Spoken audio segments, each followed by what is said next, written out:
हम गोपाल कृष्ण मिश्रा और आज आपके पास प्रस्तुत हुए हैं अभिव्यक्ति की आज़ादी, जिसके बारे में आप लोगों ने समाचार पत्रों में, समाचारों में, दूरदर्शन पर, रेडियो पर, इन सब चीज़ों पर आप सुनते रहते हैं।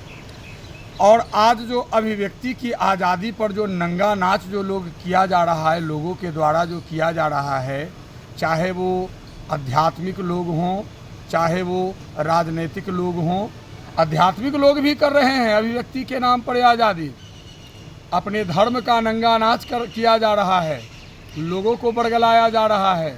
जबकि अभिव्यक्ति का आज़ादी का मतलब ये नहीं हुआ कि आप किसी का सिर कलम कर देंगे और उसके बाद में कहेंगे कि ये हमारा अभिव्यक्ति की आज़ादी है, हमारा यह अधिकार है और यह अधिकार मुझे संविधान ने दिया है। तो मैं इस बात का खंडन करता हूँ और साथ ही साथ यह स्पष्ट रूप से मैं आपको बताना चाहता हूँ बंधुवर कि अभिव्यक्ति की आज़ादी का सही मायने में अगर जो मतलब पूछा गया या पूछा जाए तो इसका मतलब यही होता है कि आप अपने जीवन को किस तरीके से, जिसमें सिस्टम हो, जिसमें शिष्टाचार हो, जिसमें कर्तव्य परायणता हो, इन सब चीज़ों को साथ लेकर यदि आप अपने ज़िंदगी को जी रहे हैं, आप अपने घर परिवार को, रोजी रोजगार को चला रहे हैं, तो ये हुआ आपका अभिव्यक्ति। और आज़ादी जो हो गई, तो यदि आप किसी मंदिर में जाकर पूजा करते हैं तो कोई आपको थोड़े ही रोक देगा कि आपने पूजा क्यों किया।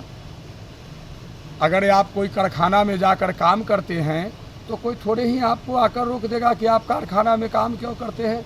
तो यही आज़ादी है, लेकिन किसकी?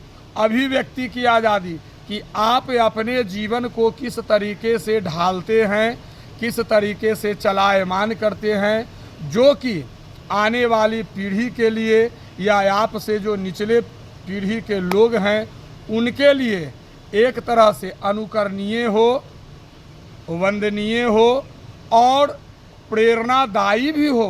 क्योंकि जब तक हम किसी से प्रेरित होते नहीं हैं, किन्हीं के बातों से, किन्हीं के विचारों से, किन्हीं के लेखों से, तो जब तक आप प्रेरित होते नहीं हैं तब तक आप उस पर चलते नहीं हैं। तो बंधुवर, अभिव्यक्ति की आज़ादी का मतलब ये नहीं हुआ कि मैं सड़क जाम कर दूं, क्या भाई तो हमारा ये मांग है, इस मांग को पूरा करना है, सड़क जाम कर दिया, उसमें कुछ संरक्षण दे दिया नेता लोग अपने उल्लू सीधा करने के लिए, और एम्बुलेंस से कोई जा रहा है पीएमसीएच या कोई हॉस्पिटल जा रहा है और वो मर गया उसी जाम में फंस करके। ये कैसी अभिव्यक्ति की आज़ादी हुई? तो इन सब चीज़ों को हमें समझना है।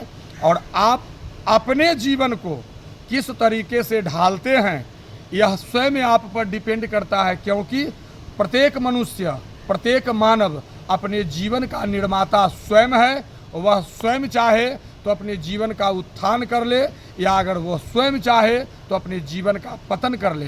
यकीन न हो तो हमारे भारत के इतिहास को उलट कर देख लीजिए, एक से एक सैकड़ों सिकंदर आए और पोरस आए और अकबर आए और बाबर आए, और इन सब की क्या गति और दुर्गति हुई यह सब आपके सामने में है कथा और कहानियों के रूप में।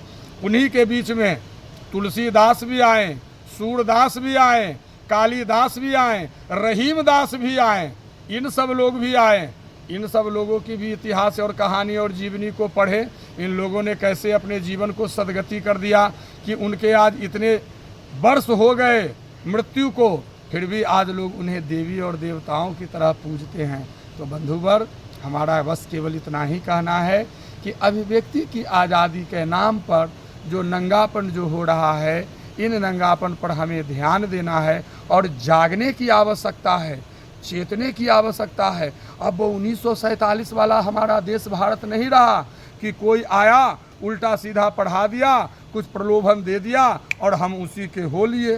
तो हम उसी के हो लिए जब तक होता आया और हो रहा है, आप खुद महसूस कर रहे हैं कि हम उसी को हो लिए। तो चंद दिनों की यारी जो 5 साल पर भारी।